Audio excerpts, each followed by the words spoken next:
तो यहां विशेषता क्या है इस प्रसंग में, इस यज्ञ में? बोले भगति सहित, भगति सहित मुनियाहुति दीन है, तो प्रगटे अगिन चरु कदलीन। भक्ति के प्रभाव से अग्निदेव प्रकट हो गए और प्रसाद लेकर के प्रकट हो गए। अग्नि देवता है लेकिन प्रसाद लेकर के प्रकट हो गए, प्रसन्न हो गए। ये प्रसाद क्या है? इस अग्नि देव के प्रसाद की विशेषता है क्या? प्रसाद तो मालपुआ का भी होता है, प्रसाद तो लड्डू का भी होता है, प्रसाद पता नहीं विभिन्न प्रकार के व्यंजन बन जाते हैं, वो तुलसी दल डालिए, भोग लगाइए, प्रसाद हो गया। लेकिन ये प्रसाद है खीर। खीर 3 तत्वों से बनती है, चावल, दूध और शक्कर, जिसको शर्करा कहते हैं। शक्कर समझ गए हो ना? चावल, दूध और शक्कर, ये 3 तत्वों से खीर बनती है। तो अग्निदेव ये 3 तत्व लेकर प्रकट हो गए। ये प्रसाद की विशेषता है। 3 तत्व कौन है? चावल, दूध, शर्करा। आपसे मैं पूछना चाहता हूं, चावल में क्या है? चावल में कर्म की प्रधानता है। बोलो, है चावल में किसकी प्रधानता है? कर्म की प्रधानता है चावल में। अच्छा, दूध में किसकी प्रधानता है? बोले, विवेक की प्रधानता है दूध में। दूध बुद्धिवर्धक होता है कि नहीं होता है? बोलो, बुद्धिवर्धक होता है। इसलिए दूध में किसकी विशेषता है? विवेक की प्रधानता है। शक्कर में क्या है? बोले, शक्कर में मिठास होती है। अच्छा, एक बात बताओ भैया, दूध में तो ज्ञान, विवेक मानी ज्ञान, चावल में कर्म है, लेकिन शक्कर में मिठास है, तो इसका मतलब इसमें भक्ति का समावेश है। भक्ति में बोलो मिठास होती है कि नहीं होती है? भक्ति में क्या होती है? मिठास होती है। हमें कर्म, ज्ञान और भक्ति, इन तीनों की आवश्यकता है। बोलो, है कि नहीं? एक से काम चलने वाला नहीं है। जैसे आप लोग किसान हो, कृषि प्रधान क्षेत्र है ये, आप सब ज़्यादातर किसान हो। किसान भले ही उसका बेटा गवर्नमेंट सर्वेंट बन जाए, या आप व्यापार करने लगो, चाहे गोंडा में रहो, चाहे बहराइच में, चाहे लखनऊ में, चाहे कानपुर में, चाहे दिल्ली में, चाहे मुंबई में, लेकिन सही बात तो यह है कि आप निकले तो किसी गांव से हैं, और गांव का संबंध किससे है? गांव का संबंध कृषि से है। इसलिए कृषि प्रधान क्षेत्र है। तो सीधी सी बात यह है कि कृषि का संबंध कर्म से है। बोलो, है कर्म से कि नहीं? लेकिन प्यारे, आपको भक्ति की भी जरूरत है और ज्ञान की भी जरूरत है। कृषि निरावह चतुर किसाना, जिम बुध तजह मोह मद माना। तो कृषि निरावह चतुर किसाना, इसका मतलब है विवेक की भी जरूरत है। तो कर्म की भी जरूरत है किसान को, और किसान को विवेक की भी जरूरत है। कृषि निरावह चतुर किसाना, और किसान को भक्ति की भी जरूरत है। प्यारे, इन तीनों तत्वों की जरूरत है। और यदि आपने 3 तत्वों को स्वीकार कर लिया तो परमात्मा आपके पास अवश्य होगा, इसमें संदेह नहीं है। इसलिए प्रगटे अग्नि चरु करिलीने, चावल, दूध, शर्करा, इन तीनों से युक्त खीर का प्रसाद तैयार हुआ, और उस प्रसाद को लेकर के प्रकट हो गए। कौन? अग्निदेव प्रकट हुए। जैसे अग्निदेव प्रकट हुए, जय जयकार होने लगी। वशिष्ठ जी महाराज ने कहा, दशरथ, अब तुम्हारी समस्या का समाधान हो जाएगा। अग्निदेव ने स्पष्ट रूप से कह दिया, जो वशिष्ठ कछु, जो वशिष्ठ कछु हृदय विचारा, और सकल काज भासिद्ध तुम्हारा। यह हबि बाट देहु नृप जाई, और जथा जोग जहीं भाग बनाई। जाओ, इस प्रसाद को बांट दो। लेकिन ये प्रसाद तीनों महारानियों में बांटना, ऐसा नहीं कि ये पूरी अयोध्या में बांटने लग जाओ, ये तीनों महारानियों में बांटना। प्यारे, सबसे महत्वपूर्ण बात तो यह है कि प्रसाद सबको मिलना चाहिए, जो मिलना चाहिए कि नहीं। लेकिन यहां शर्त रखी गई है कि जो वशिष्ठ कछु हृदय विचारा, सकल काज भा सिद्ध तुम्हारा। यह हबी बांट देव नृप जाई, जथा जोग जहीं भाग बनाई। हे राजा, इस प्रसाद को तुम तीनों महारानियों में बांटो। तीनों महारानियों में बंटना चाहिए, चौथा ये प्रसाद किसी को नहीं मिलना चाहिए। इससे सिद्ध होता है कि ये तीनों महारानियों की भी विशेषता है। क्या? कि एक महारानी ज्ञान का नेतृत्व कर रही है, प्रतिनिधित्व कर रही है, और दूसरी महारानी कर्म का प्रतिनिधित्व कर रही है, और तीसरी महारानी जो है भक्ति का प्रतिनिधित्व कर रही है, उपासना का प्रतिनिधित्व कर रही है। ज्ञान का प्रतिनिधित्व कौन कर रही है? कौशल्या जी। और कर्म का प्रतिनिधित्व कौन कर रही है? कैकेयी जी। और उपासना और भक्ति का प्रतिनिधित्व कौन कर रही है? सुमित्रा जी। तो बोलो भाई, तीन तत्वों से खीर बनी है और तीनों में बांटना है। बोलो, बांटना है कि नहीं? मतलब जिसको अधिकार मिला है, जो अधिकारी है, उसी को प्रसाद देना चाहिए। अधिकारी को ही प्रसाद देना चाहिए। जो प्रसाद लेने का अधिकार रखता हो, उसी अधिकारी को प्रसाद मिलना चाहिए। इन तीनों महारानियों ने प्रसाद पाने का अधिकार प्राप्त कर लिया है, क्योंकि कर्म कौन कर रही है? कर्म का प्रतिनिधित्व कर रही है कैकेयी।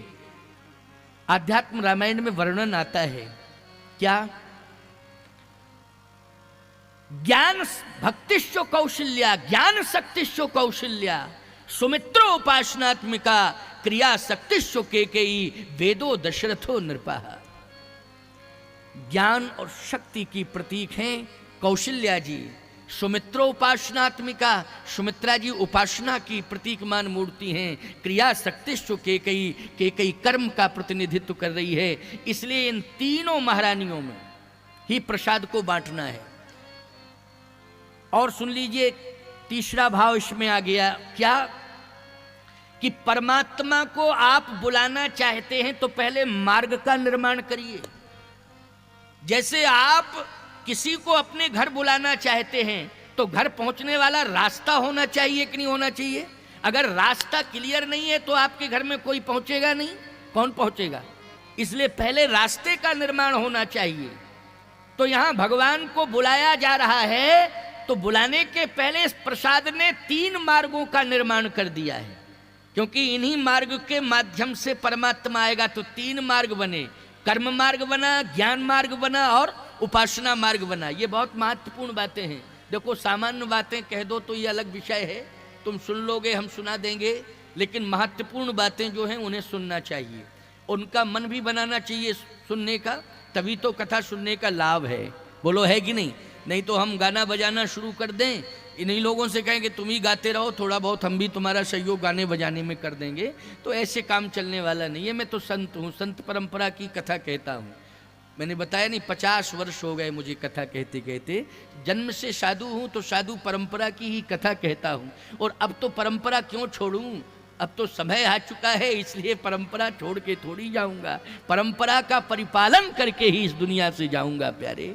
और संकल्प तो मेरा ये है कि इस परंपरा से आपको भी जोड़ूं, आपको भी जोड़ूं। यहाँ तो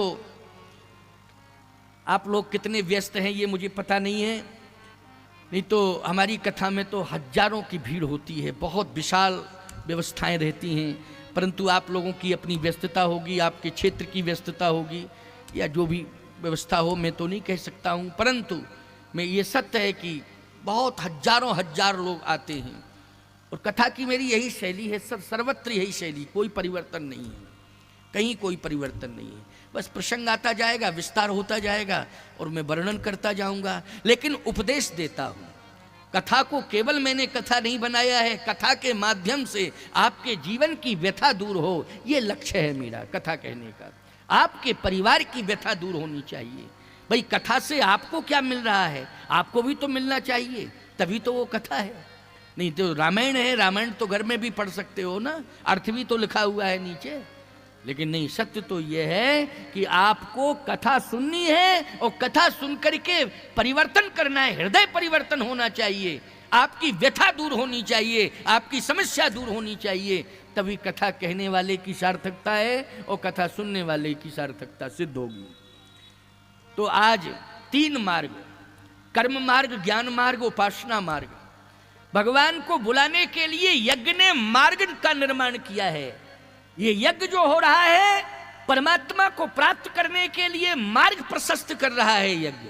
इसलिए पुत्रेष्टि यज्ञ ने 3 मार्गों का निर्माण किया है। कर्म मार्ग पर कैकेयी जी खड़ी हैं, ज्ञान मार्ग पर कौशल्या जी खड़ी हैं और उपासना भक्ति मार्ग पर सुमित्रा जी खड़ी हुई हैं। जाओ ये प्रसाद बांट दो। जैसे ही इन तीनों ने ग्रहण किया प्रसाद, अब देखें आप प्रसाद वितरण की प्रणाली जरा। यह हवि बांट देव नृप जाई, जथा जोग जई भाग बनाई। जथा जोग भाग बनाना है तो सत्य तो ये कि प्रसाद के 3 भाग होने चाहिए थे।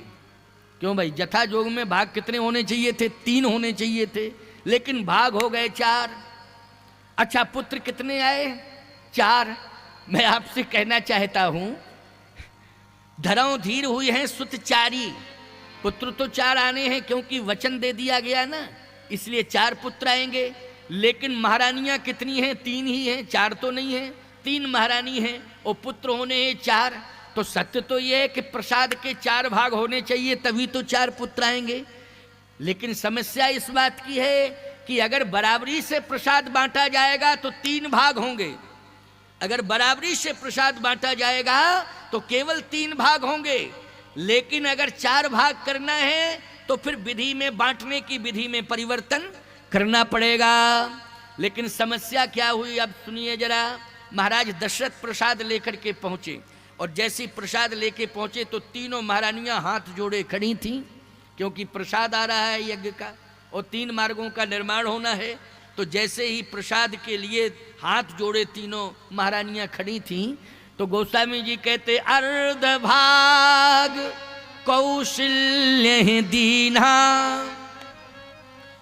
पहुंचते ही महाराज दशरथ ने प्रसाद का आधा भाग कौशल्या जी को दे दिया।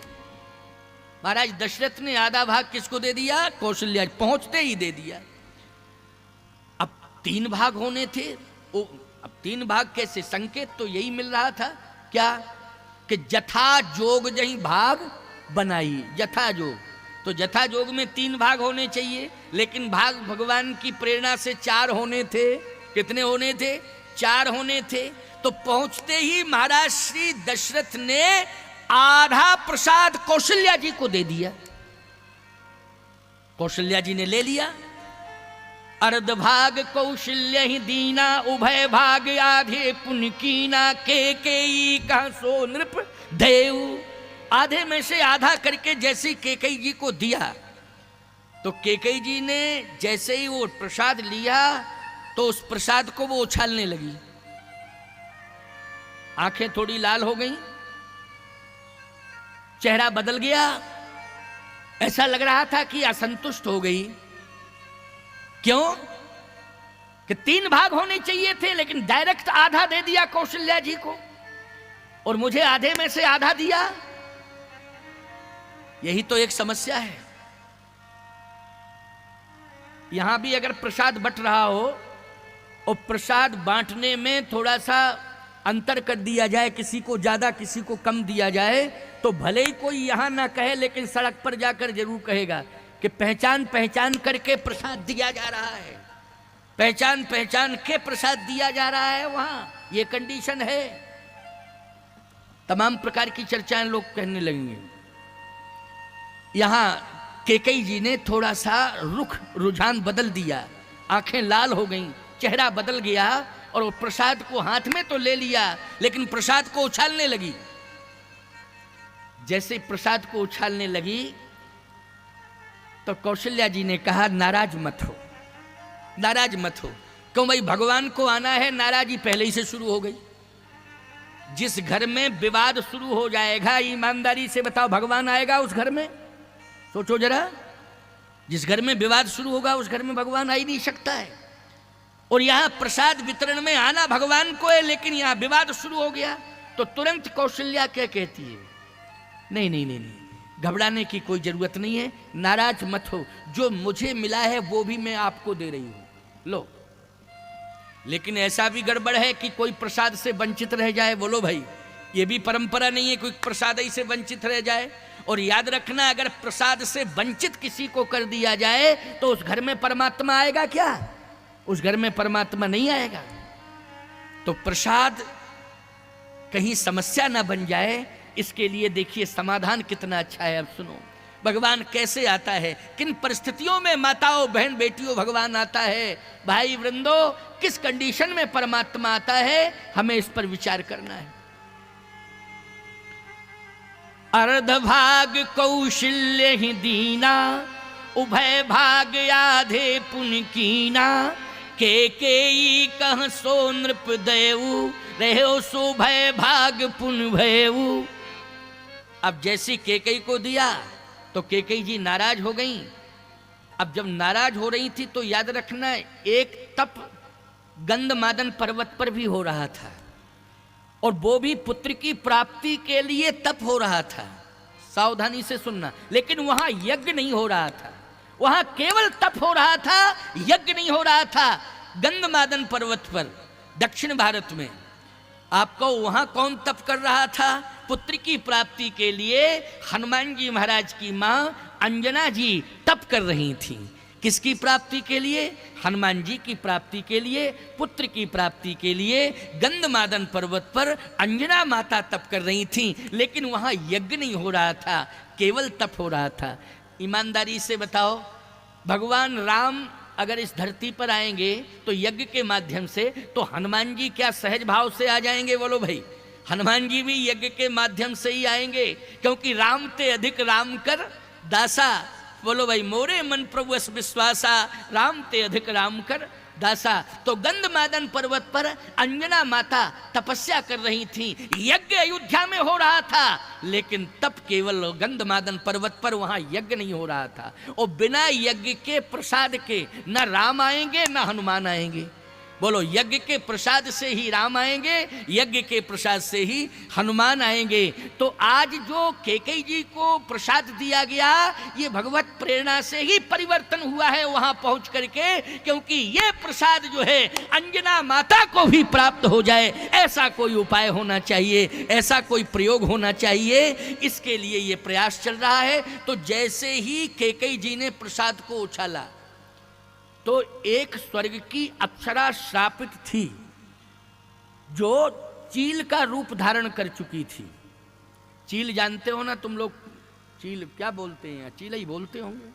हाँ, वो चील का रूप धारण कर चुकी थी श्राप के कारण। एक महात्मा के तप को, सरजू के तट पर एक महात्मा तप कर रहे थे, तो तप करते करते तप का प्रभाव बढ़ा, तो जाकर के इंद्र ने उस अप्सरा से कहा, जाओ इस महात्मा का तप भंग करो। आज्ञा मिली। तो जैसे ही अप्सरा आई, महात्मा का तप भंग करने लगी। महात्मा ने श्राप दे दिया, जाओ तू पक्षी हो जा।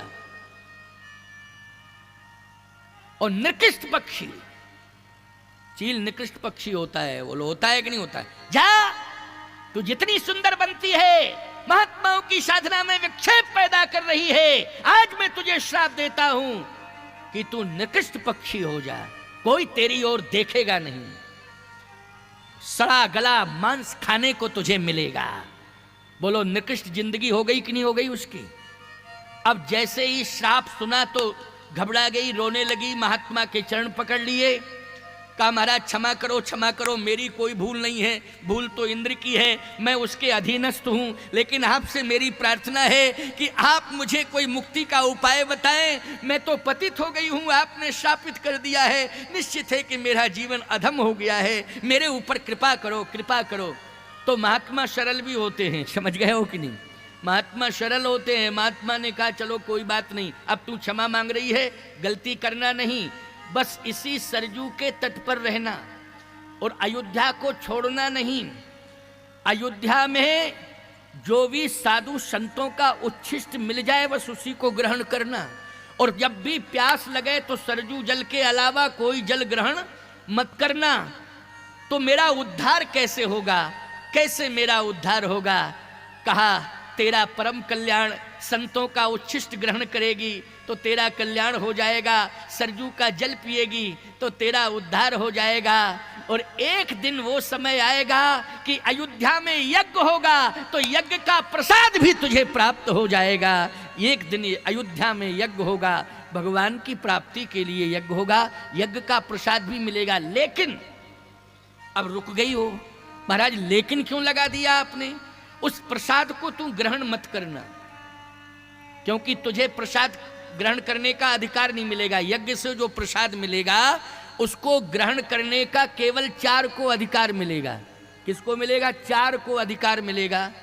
कौशल्या, केकई, सुमित्रा और चौथी अंजना माता। समझ लेना इस बात को। चौथी कौन है? इस प्रसाद के साथ चौथी कौन जुड़ गई? अंजना माता। इसलिए इन 4 को अधिकार मिलेगा, लेकिन तू माध्यम बनेगी।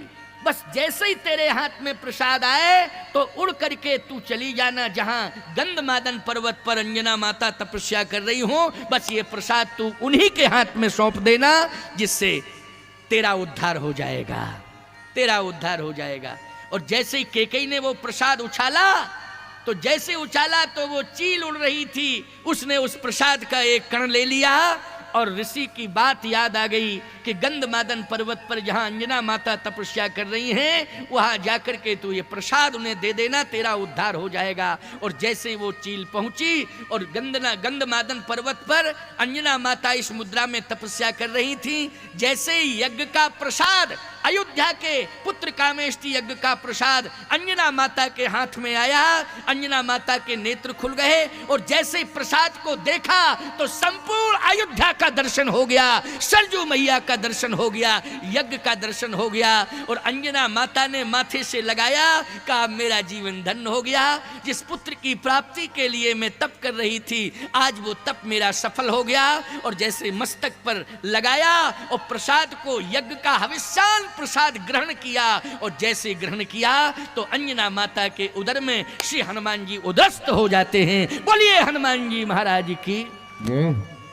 वो यज्ञ का प्रसाद कितना महिमा मंडित है कि आज गंधमादन पर्वत पर भी पहुंचा, अंजना माता को भी अधिकार मिल गया। तो याद रखना, केकई जी ने जो अभिनय किया है क्रोध का, वो भी भगवत प्रेरणा है। क्योंकि वो प्रसाद कैसे पहुंचता गंधमादन पर्वत पर अंजना माता के पास। अब देखें आप, समन्वय सामंजस्य परिवार में कितना है, कितना है। केकई जी ने जैसे ही उछालना शुरू किया, ये नहीं समझ पाई कि एक कण जो है चील के मुख में भी चला गया, चील के पास भी पहुंच गया है। लेकिन चील को अधिकार नहीं था ग्रहण करने का, वो तो अंजना माता के पास ले गई। अब कौशल्या जी ने कहा, बहन उदास मत हो, उदास मत हो, तुझे आधे में से आधा प्रसाद मिला ना, मेरे पास आधा है, मैं पूरा दे रही हूं। तो सुमित्रा क्या बोल पड़ी? सुमित्रा बोली, मुझे तो कुछ मिला ही नहीं है, लेकिन जो मुझे भी मिलने वाला है, मैं भी आज इच्छा व्यक्त कर रही हूं कि मेरा भी अधिकार का जो प्रसाद है वो भी बहन केकई को मिल जाए। देखो, इस तरह से परिवार में सामंजस्य होना चाहिए। अगर घर में 2-4 महिलाएं हैं और ऐसी कंडीशन पैदा हो रही है कि कहीं अधिकार को लेकर के बिखराव विखंडन की प्रक्रिया प्रारंभ हो चुकी है, तो उस समय आपस में कौशल्या बनकर के, सुमित्रा बनकर के समन्वय बनाने की जरूरत है।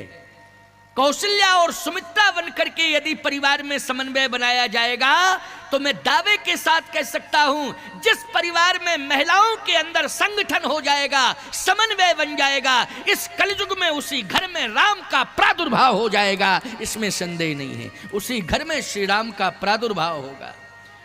इसलिए प्रेम से रहना सीखो। ये जो विभाजन की प्रक्रिया है, मैं कहता हूं परिस्थितियों के कारण मकान के अंदर दीवार खड़ी हो सकती है, परिवार बढ़ रहा है, विस्तार हो रहा है, मकान के अंदर दीवार खड़ी हो सकती है, लेकिन दिलों के अंदर दीवार खड़ी नहीं होना चाहिए। मकान की दीवार तो ढहाई जा सकती है, लेकिन दिल के अंदर अगर दीवार खड़ी हो जाएगी तो उसे ढहाया नहीं जा सकता है। इसलिए मातृशक्ति से मेरा निवेदन है कि पहले आपस में मातृशक्ति समन्वयात्मक ढंग से घर का संचालन करें, संगठित होकर के घर गृहस्थी का संचालन करें। फिर देखो राम का अवतार कैसे नहीं होगा, निश्चित रूप से होगा। राम आएंगे, अवश्य आएंगे, इसमें संदेह नहीं। आज कौशल्या जी ने और सुमित्रा जी ने जब इस तरह से समझाया तो कैकेयी की आंखों में आंसू आ गए, हृदय परिवर्तन हो गया। बोलो कि मेरे प्रति कितना प्यार है, मेरे प्रति कितना प्यार है कौशल्या जी का, मेरे प्रति कितना प्यार है सुमित्रा जी का। इस तरह से आंसू छलक पड़े कैकेयी के। बोलो हृदय परिवर्तन हो गया कैकेयी का कि नहीं? जो क्रोध में थी कैकेयी, आज कौशल्या और सुमित्रा के प्रेम के कारण क्रोध करुणा में बदल गया। क्रोध किस में बदल गया? करुणा में बदल गया। और जब करुणा में क्रोध बदल गया, याद रखना, तो उसी समय कैकेयी ने कहा जो भी मुझे मिलेगा प्रसाद उसको मैं सहज रूप से स्वीकार करूंगी, लेकिन मेरे मन में एक इच्छा है। क्या कैकेयी कह रही है कि कितना धैर्य धारण किया है बहन सुमित्रा ने, कितना धैर्य धारण किया है, इसलिए हमारी इच्छा है कि हम और तुम दोनों अपना अपना अधिकार के 2 भाग देवें प्रसाद के। किसको दें? क्योंकि धैर्य धारण करने वाली सुमित्रा है, इसलिए 2 भाग प्रसाद के सुमित्रा को मिलना चाहिए। ये कैकेयी का सुझाव है। देखो जहां इतनी क्रोध में थी, आज करुणा आ गई, हृदय परिवर्तन हो गया। ईमानदारी से बताओ, जहां क्रोध करुणा में बदल जाएगा, विचारों में परिवर्तन आ जाएगा, उस परिवार में राम आएंगे कि नहीं आएंगे? निश्चित रूप से राम आएंगे। यही रामावतार का हेतु है। अनेक हेतु हैं, लेकिन एक ये भी हेतु है, क्योंकि आज आइए सुनिए, क्रोध करुणा में बदल गया और प्रसाद का वितरण हुआ। जब प्रसाद का वितरण हुआ तो धैर्य धारण करने का फल कितना मीठा होता है कि सुमित्रा जी को कौशल्या और कैकेयी इन दोनों ने महाराज श्री दशरथ के सहयोग से कौशल्या कैकेयी हाथ धर और दीन सुमित्रा मन प्रसन्न करी। 2 भाग मिल गए प्रसाद के, डबल प्रसाद मिल गया सुमित्रा जी को। अच्छा, डबल पुत्र किसको मिले? 2 पुत्र किसके थे? सुमित्रा जी के थे, लक्ष्मण जी और शत्रुघ्न जी। बोलो 2 पुत्र मिले कि नहीं मिले? कैकेयी को तो एक ही पुत्र भरत मिला, कौशल्या माँ को भी एक ही पुत्र के रूप में राम जी मिले, लेकिन सुमित्रा जी को धैर्य धारण करने से 2 पुत्र मिले, डबल प्रसाद मिल गया। तो 2 पुत्र मिले, कौन? लक्ष्मण और शत्रुघ्न। लेकिन जैसे ही डबल भाग मिला प्रसाद का, सुझाव कैकेयी ने दिया।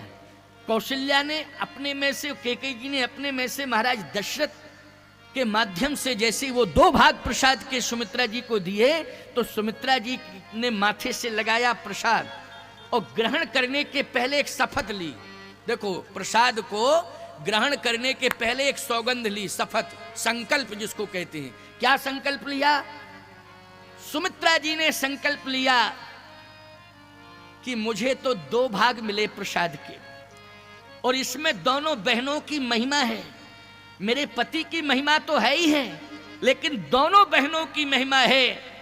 कौशल्या बहन की भी महिमा है और कैकेयी बहन की भी महिमा है।